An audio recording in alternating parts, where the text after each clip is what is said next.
I want to welcome everyone today. My name is Sherry Sanderson, and I am the director here at the Boulder Junction Public Library.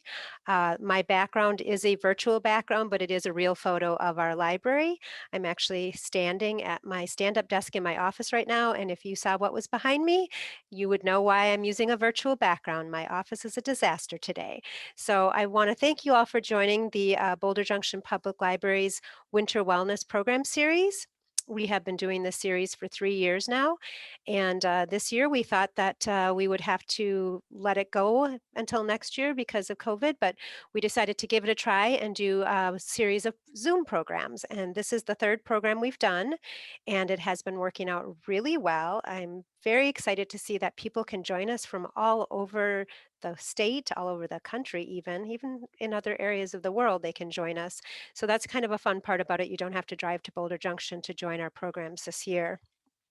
Oh, let somebody in before I keep going. So as I just said, we do have these programs online on Zoom. We are not sure when we're going to be able to start doing live programming again, but if you're ever looking to see what we do have going on, we put everything on our website and our Facebook page. So feel free to check out our website and our Facebook page for any upcoming events. Right now, this is our last winter wellness program that's scheduled, but we are hoping to possibly add more in March. Just because they have been so popular and there are more ideas out there. I'd like to say thanks Sarah Clemon at the Walter E. Olson Memorial Library in Eagle River. She is co-hosting our program today. She's here with us incognito with her camera turned off. And I also want to thank Sarah for giving me the idea to contact Dottie. Sarah, you there? I'm here. Hi, Sarah. So yes, Sarah has had Dottie at the Eagle River Library, and she said this is a great program. You should contact her. So thank you, Sarah. Glad this is happening. Glad to see so many folks turned up today. Yes, we're up to 10 now. This is awesome. And moving along, I'm just going to do some housekeeping. I already said this to those of you who had joined us earlier, but I'm going to repeat it again. I have everybody with their camera off and their microphone off, camera off, because it helps us with limited bandwidth in the Northwoods. Sometimes if cameras are on, it does slow down and some people have buffering. Also keeping our microphones off just to avoid background noise so we can all hear Dottie clearly. We are going to keep you muted, and at the end, we are going to do question and answer. However, if you have a question and you want to ask it right away so you don't forget it, you can type it into the chat window. So go ahead throughout the program. I am going to be monitoring the chat window, and we will wait until the end to do those questions and answers. So feel free to type away. And I think that's everything. So I'm going to introduce our guest today, the reason you're all here. Dottie Reeder began practicing Qi Gong. Did I say it right? Qigong? Yes. I had to listen to it on Google. She began practicing Qigong in 1990. Since then, she has practiced and learned under a variety of instructors and through many workshops. She has taught Qigong practice for 10 years, which includes 6 years teaching for Nicolet College. She is also the mother of one of our library directors in Northern Waters Library System, Shelley over at Presque Isle. That's a little tidbit not everybody knows. So I'm going to let Dottie take over. Again, I'm going to be monitoring the chat window. I'm going to turn off my camera and my microphone so you can focus on Dottie only. And thank you very much for coming today.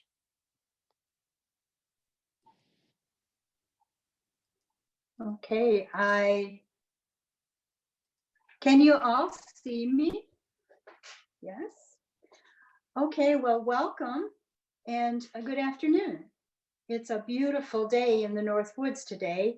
If you're up here, you'll see sunshine, and it's not 20 below. It's at least that's a really nice benefit.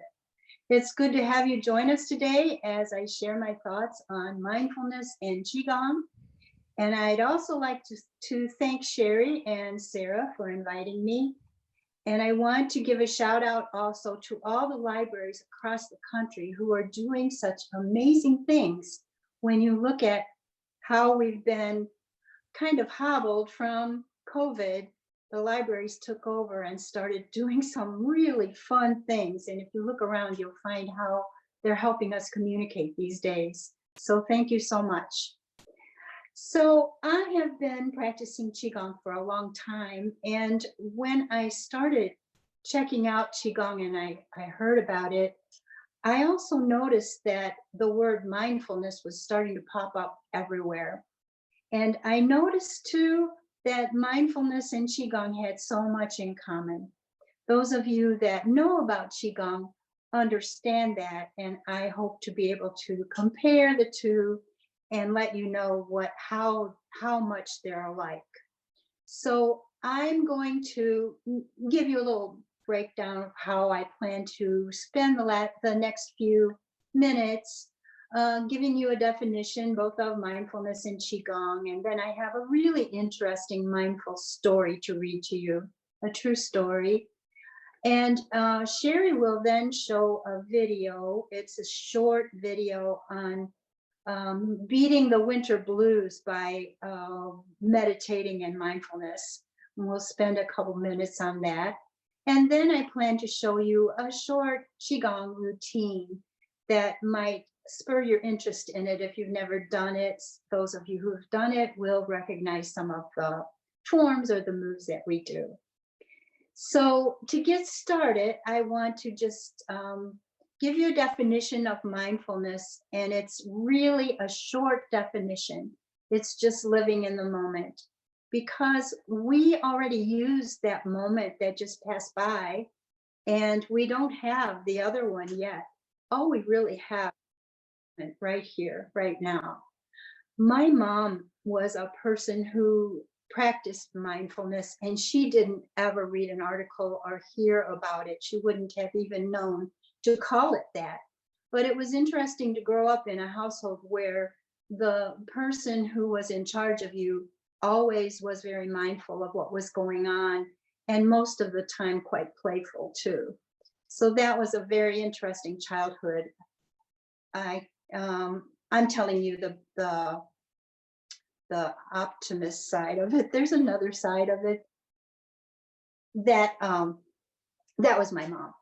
So mindfulness is awareness of your thoughts, feelings, and actions in any moment. It's the ability to bring your attention right there, right to what's happening right then. It doesn't require any special equipment, any special clothing, and it can be done anywhere. Mindfulness uses breath and meditation as the tools. I can describe mindfulness to you. You experience mindful the moment that the very instant that you recognize that a breeze or a sensation that a breeze has touched your face. Or maybe the instant that you notice the warmth of a child's hand in yours. That's mindfulness. And I can equate mindfulness also to food, because in mindfulness, you're using all your senses. And for me, someone who enjoys food and enjoys cooking, I can relate how wonderful bread baking in the oven, and it brings me right to the moment. Also, another food that really highlights it for me is citrus, because I cannot cut a lemon or an orange without coming right into the moment. That scent brings me right there, right to the moment. So that's mindfulness. In working with, said earlier, you use your breath and you use meditation as tools. So then that's mindfulness. Qigong is an ancient practice. It's a physical, easy, calm way of moving your body. The Chinese will tell you that it will build your health. It will help you be more vital. It will heal all your injuries. It will take away stress and anxiety. It will give you longevity. And I love to read what they say it does, and they can prove it. So I really can't laugh at them, but it really does sound unrealistic. Qigong is easy to do also. You don't need any special equipment. You don't need any special clothes to do it. It's similar in appearance to Tai Chi, if you're familiar with what Tai Chi is. The practice of Qigong is easy. So Qigong really means with energy. The word Qi means energy. The word Gong means work in China. So working with energy. It benefits you by relaxing your body, by opening some energy channels, improving physical condition. So both mindfulness and Qigong can reduce anxiety, help us sleep better, lower our stress levels, improve our focus, create calmness in the body, and improve our physical health. And it's a proven fact that what you practice grows stronger. So the more you do both of these practices, the stronger you get in them. And as far as using the breath, we use diaphragmatic breathing or calming breathing. And I learned just recently 70% of the toxins in the body are released through the lungs on an out breath. So that's interesting when you're working with the breath in your physical exercise.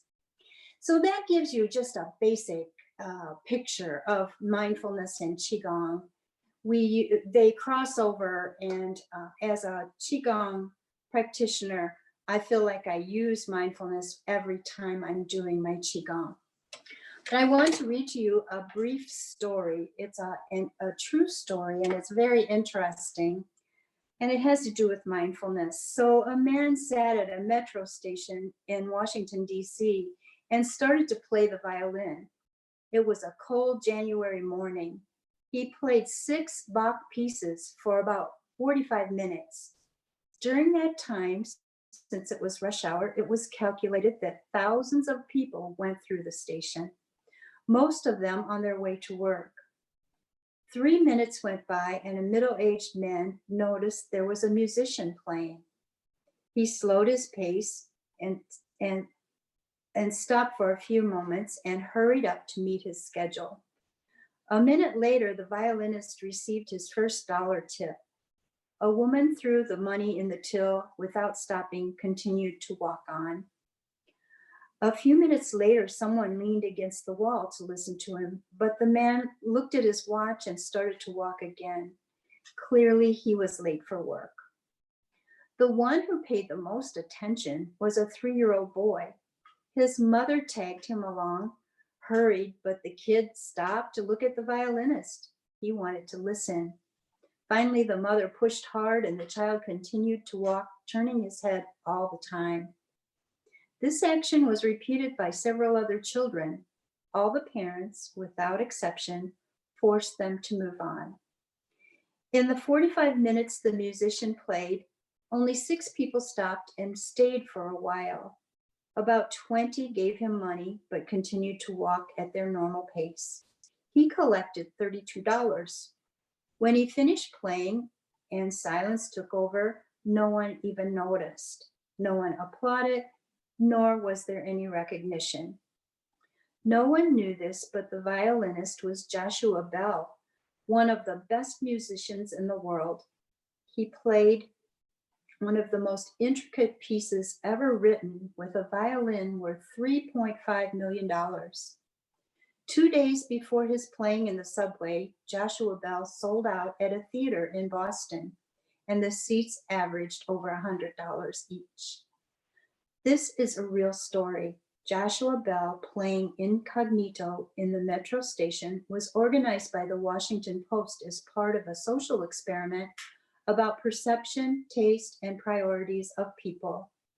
The outlines were: in a commonplace environment at an inappropriate hour, do we perceive beauty? Do we stop to appreciate it? Do we recognize the talent in an unexpected context? One of the possible conclusions from this experience could be, If we do not have a moment to stop and listen to one of the best musicians in the world, playing the best music ever written, how many other things are we missing? And so that gives us just a little picture into what mindfulness is and how our busy lives keep us from enjoying things and not being in the moment. I wonder if Sarah could start a video that we're going to use. It's about mindfulness and meditation, and it's presented on YouTube by a person who really does a lot of work with Qi Gong and meditation. And so I will let Sarah take it away, and we'll spend just a few minutes relaxing on this winter day, getting rid of the winter blues. Hi, Dottie. This is Sherry. I'm going to go ahead and try to share this. Give me a second. Okay. Everybody should see a YouTube page, and I'm going to go ahead and press play.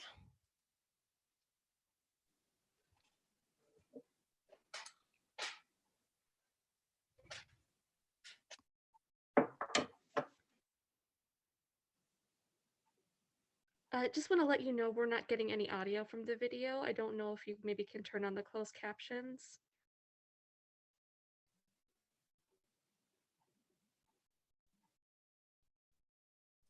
Not sure why the audio is not working. I'm going to turn on the closed captioning and just see if there's any audio settings here.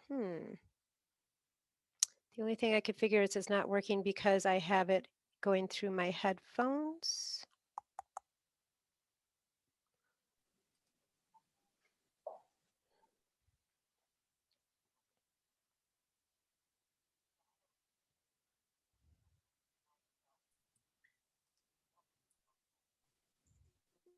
Sherry, would it be better if I just took everyone through the meditation? If everybody cannot hear the volume, that yeah, I guess that's not working very well. I'm just not quite sure why it won't use the volume. I guess I haven't done a video share before that didn't have this happen. So if you want me to close it, yes, I can go ahead and let you handle that, Dottie, if you give me a second to. Okay.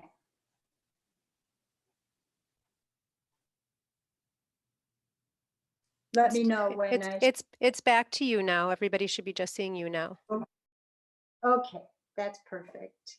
So Lee Holden was the man on the video, and he does just a tremendous job of leading Qigong and promoting Qigong. But with the idea of mindfulness and breathing, to bring yourself to a mindful moment, just sit and breathe easily. Close your eyes, put your feet flat on the floor. And as you breathe in, notice the breath coming in. And then notice the breath going out. As you breathe in, you can feel your stomach move. And it moves again as you breathe out. You don't need to take deep breaths, just notice the breath. Notice how it feels. By your nostrils, you might feel the nice warmth coming in and out, or it might feel cool coming in. Just relax your shoulders.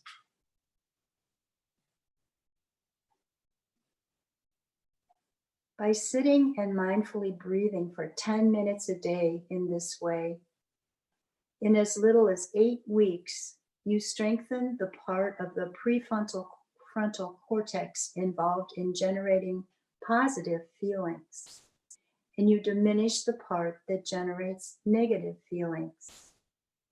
And so just simply by doing that, we can become a more positive person. And the strength of the breath is amazing.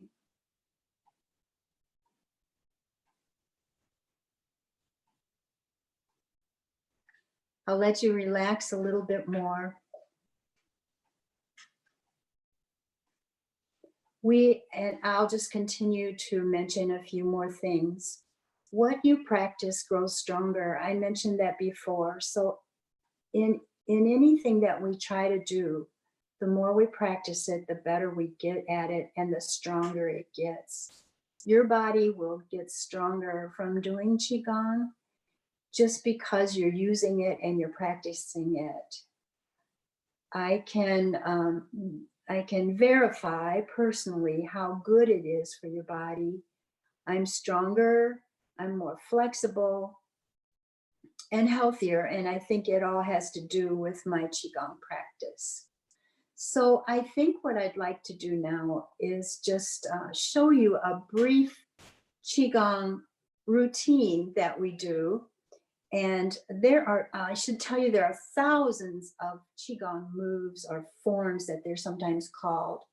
So we just, as an instructor, you pick and choose, and every instructor does it differently. If you've ever attended any kind of exercise program or yoga program, you know that the instructor is the one that kind of, well, does control what they do, but they pick from things that they're comfortable with. So I do that.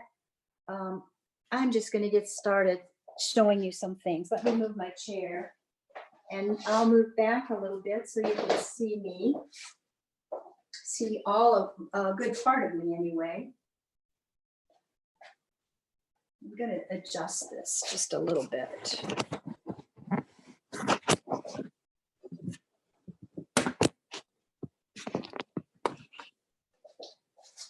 Okay, so in Qigong, we learn to just relax the whole body. Your feet are about shoulder width apart. I hope you'll do this with me. You should have some comfortable clothes on to start out with, but the feet are about shoulder width or hip width apart. Your body is soft. The feet feel like they're planted in the earth. We, in Qigong, we use the elements and we get back to nature as much as possible. And you imagine that your feet are like rooted like trees in the earth so that you're strong. Your legs are so strong, but they're relaxed. The knees are soft. The hips are soft.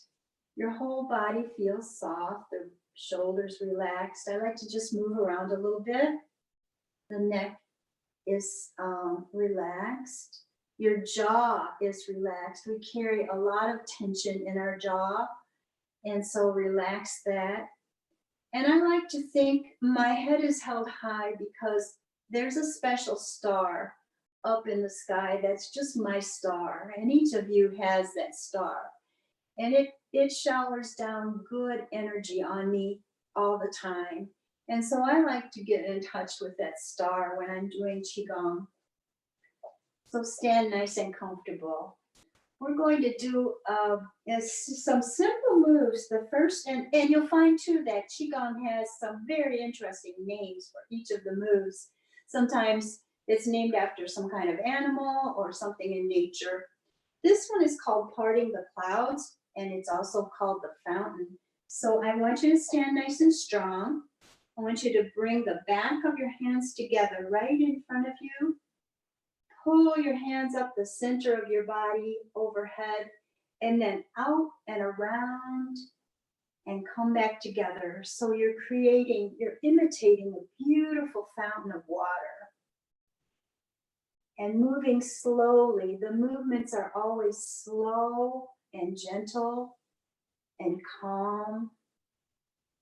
You adjust it for your own body. Always smiling, because when you smile, it's hard to feel bad or sad.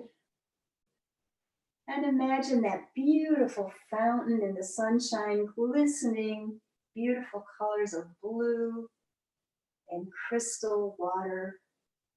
In the winter, we pay more attention to the element of water. The water is closely related to the kidneys in the body. So we be sure to nourish our kidneys and take good care of them. One more time, lifting up, coming down. When your hands come together at the bottom, reverse the move, push out, around, overhead, and pull down. And then just repeat that. We do repetitions. Every instructor does it differently. I usually do about 9 repetitions and then move on to another. I like to bend my knees as much as possible and move, so I'm moving my whole body. Some people would rather just do the fountain just right in front of their body and not bend the knees, and that's okay too. And so you inhale as you lift your arms out and up overhead. Exhale, bring the hands down, pulling energy down from the universe.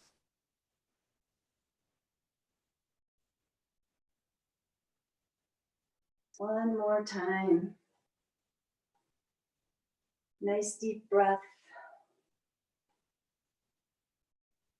We always pause in between the forms. Take a nice deep breath. Notice how you feel. You might feel gently moved, stretched a little bit, and that's good. This benefits the shoulders, the arms, and the back.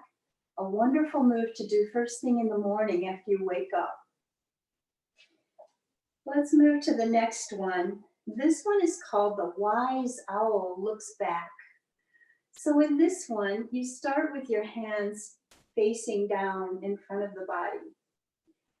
Open your arms like wings and look over one shoulder. And then bring the hands back, palms down in front of the body. And go to the other side. Stretch and open wide. And continue from one side to the other. The wise owl looking back. This one clears the pathways to exercise the neck and the eye muscles. As you look over your shoulder with your eyes, you look as far as you can comfortably. This is such a nice stretch for the eyes. Moving slowly, inhaling as you open up your arms. Exhale, bring them together. Again, we do this maybe about 9 times. Some practitioners do each move 30 or 40 times, but I usually end it with about 9. Let's do one more. Nice deep breath. Exhale. Hands come to the front. Sometimes in between each move, we'll do what's called a clearing. And that just means we lift the hands up. We pull down right in front of the body. And this is just clearing the way for the next move.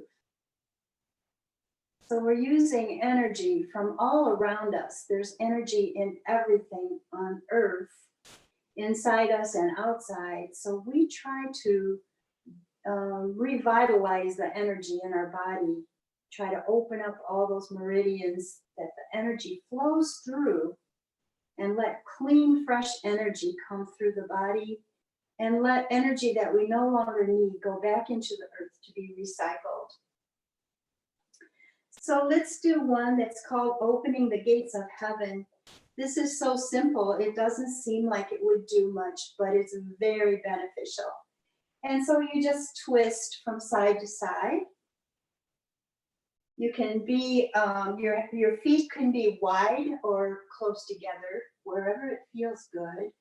And let your hands land on your body wherever they do as you twist.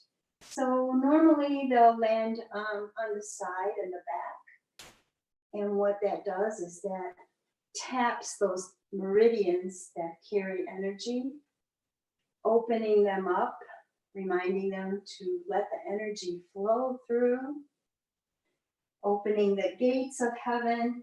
The gate of heaven is at the base of the spine, and it's a place where energy enters your body.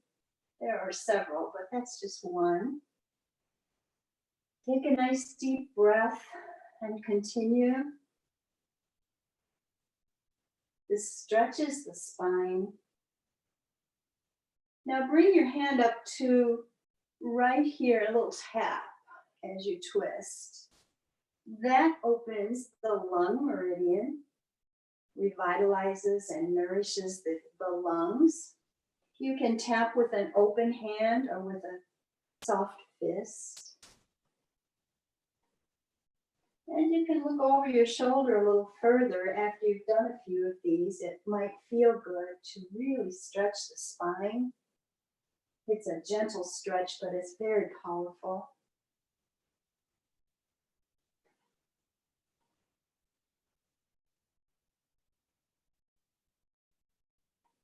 And then let your hands float down again and just go around from side to side, twisting.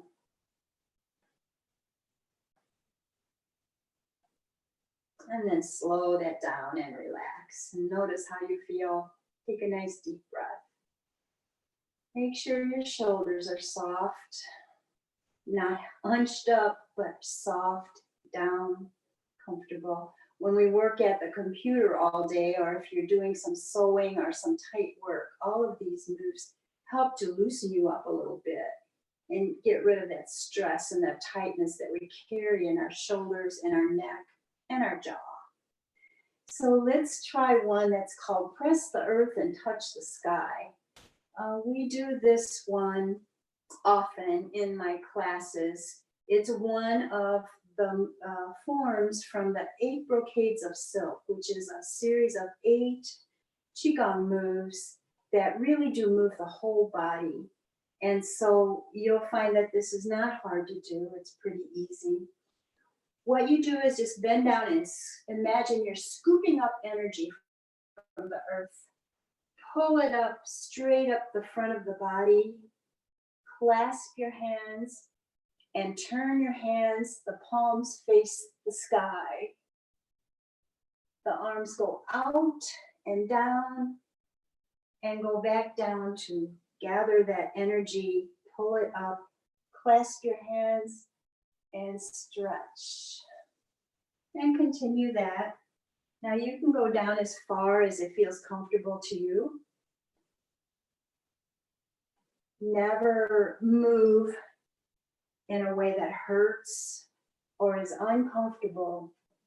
Always just checking with your body, noticing how it feels to you.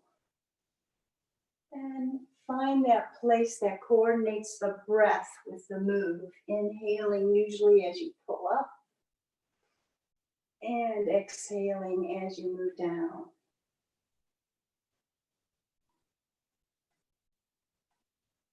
Press the earth and touch the sky.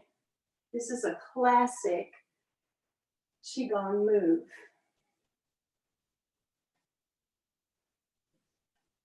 Moving slowly, energizing the whole body. This one really stretches and tones the body. If you were to pick one to do, this would be, and you just wanted one, this would be one that would cover all the whole body. Pulls up energy, relates to the water element, which, as I said before, we highlight in winter. Let's do one more.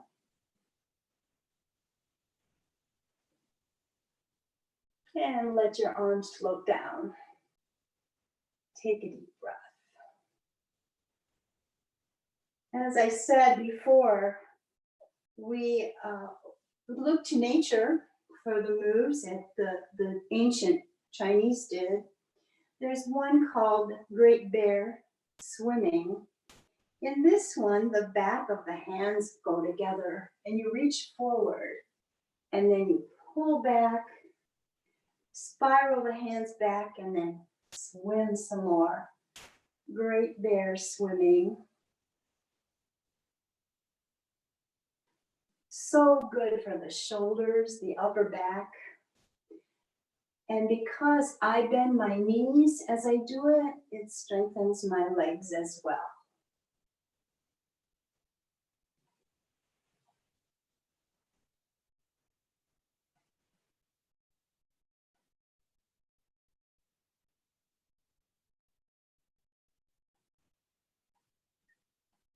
Let's do one more.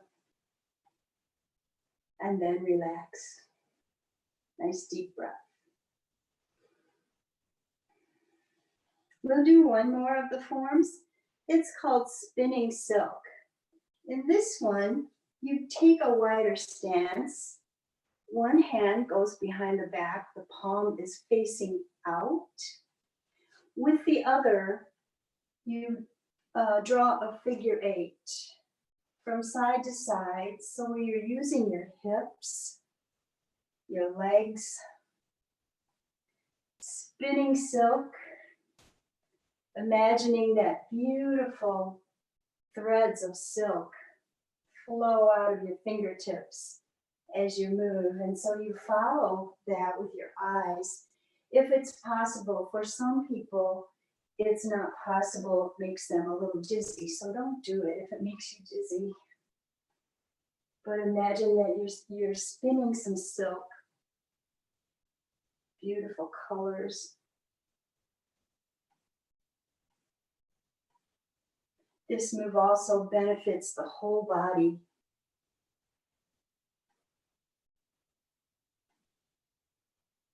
Moving your body like water, fluid, creating stillness and calm in the moving. Let's do one more. And then move to the other side, always balancing. So one hand behind your back, the other in that lovely figure 8. Turning your head as you follow it, working the neck as well.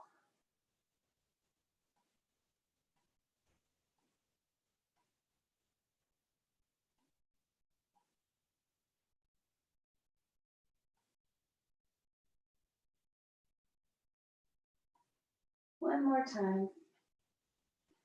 And then returning back to the center, bring your feet together. And we'll end with a meditative move. One hand over the other on the area right below your navel, which is called the lower dantian, place where we store energy for our body. In this position, we stand and meditate sometimes, but I'd like you to do something called bamboo in the wind. And so you might want to widen your stance a little bit, but the traditional way is with the feet close together. So you rock front to back and side to side as though you're a bamboo in the wind, not bending or breaking, but moving with the wind. This strengthens the bottom part of your feet, bringing muscle memory back so that we can balance ourselves well.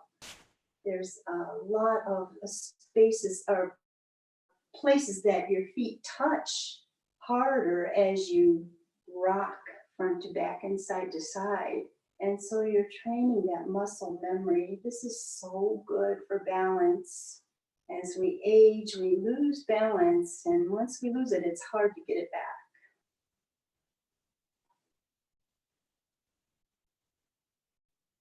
And then slow that down and just relax. Make sure your shoulders are soft. We usually end with a closing move of some kind. Today, we'll close with honoring our ancestors. Put your hand in the position, a peaceful position, and then we're going to bow to our ancestors.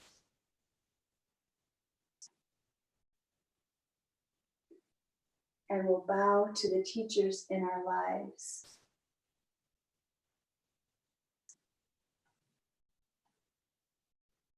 And bow to ourselves.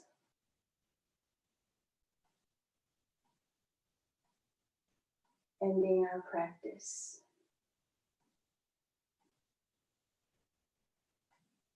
I'll come back over by the camera a little closer. And I just want to say a few words to end this, but I also want to know if there are any questions. So if there are questions, I'll take them after I just, I don't know who wrote these words, but they're wonderful words I shared with my class some time ago. So heal yourself with sunlight and moonlight, with the sounds of the river and the waterfall, with the sea and the flutter of the birds. Heal yourself with mint, neem, and eucalyptus. Sweeten with lavender, rosemary, and chamomile. Hug yourself with cocoa grain and a touch of cinnamon. Put love in your tea instead of sugar and take it stargazing. Heal yourself with the kisses that the wind gives you and hugs from the rain. Get strong with bare feet on the ground and everything that is born of it. Be smarter every day by listening to your intuition, looking at the world with the eye of your forehead. Jump, dance, sing, so you live happier. Heal yourself with beautiful love. And always remember, you are the best medicine. Namaste. So Sherry, I wonder if there are any questions? Yes, I'm glad you said that. We do have one question so far, and I just in the chat window, I just put in some additional resources, and I'll also pull up those slides in a minute. But Linda has a question. Do you have a video of yourself teaching, or recommend some YouTube simple, quick videos? And then she also asks, how much time do you practice daily? Okay, well, I don't have a video.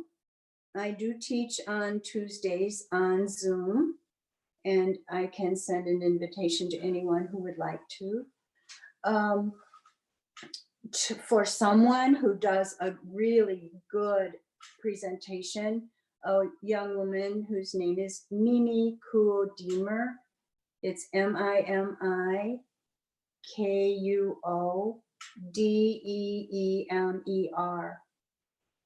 I mentioned the 8 brocades of silk, and she does one YouTube video of the 8 brocades of silk that is really beautiful, easy to follow, and I really do recommend it. It's about 18 minutes long, so it's a really nice, complete workout for a day or for one time. Every day I practice Qi Gong. It varies on the days that I teach. It's an hour for sure, but most of the time, if I'm not teaching a class, I'll practice about a half hour.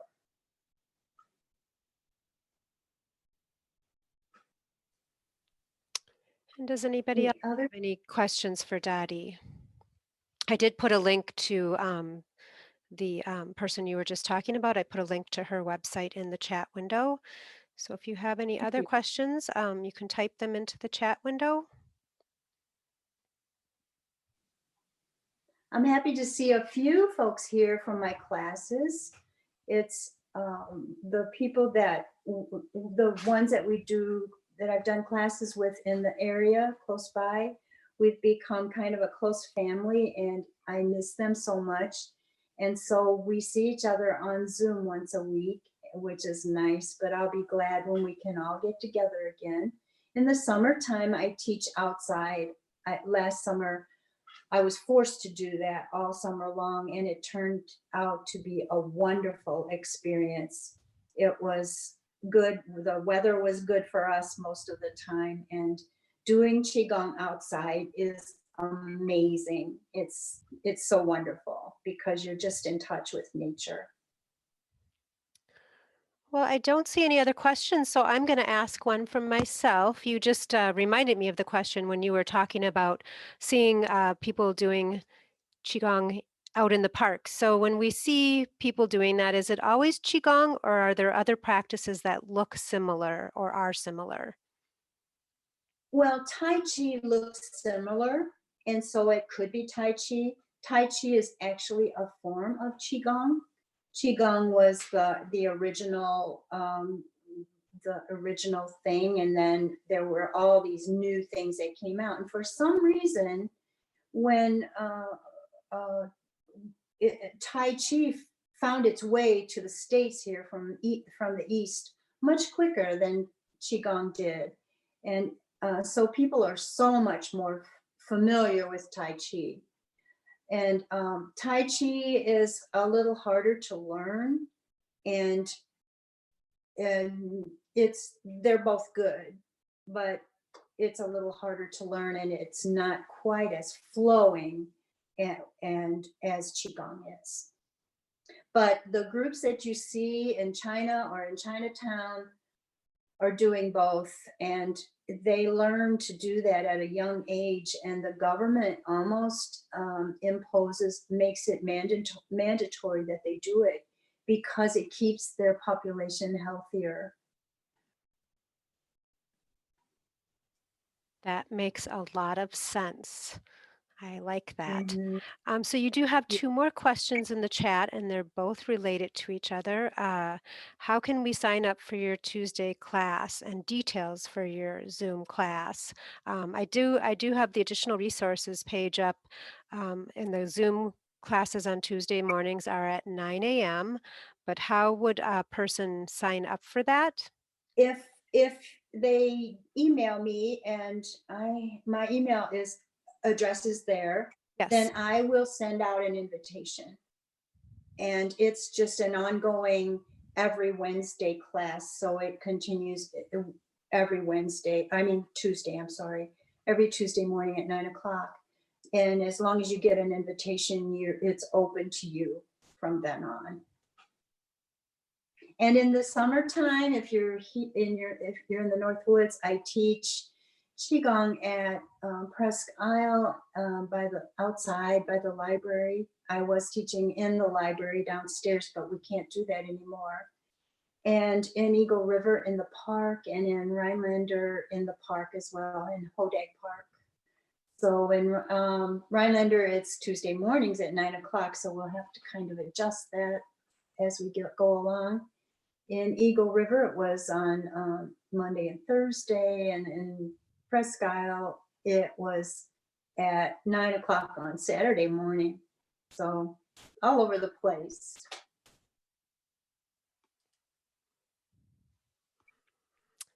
So Sarah did share Dottie's email address in the chat window. It's also on this slide that I have that I'm sharing on my screen. Um, I think doing it by invitation might avoid what just happened to us earlier. Um,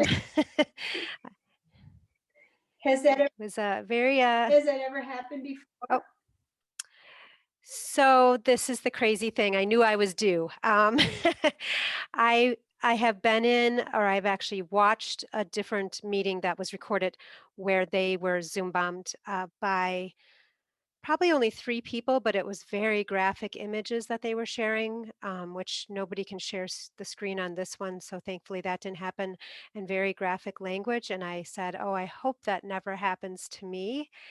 And so now it has. So now I've experienced my first one, and thank you all for being patient and waiting for me. I had to determine who it was and remove them from the meeting. I didn't want to accidentally remove any of you wonderful people by accident. So I was able to. I think they were all people that joined us at the very beginning, once I finished doing my introduction, they were all asking to be let in, and they all had very normal looking names, nothing that looked suspicious.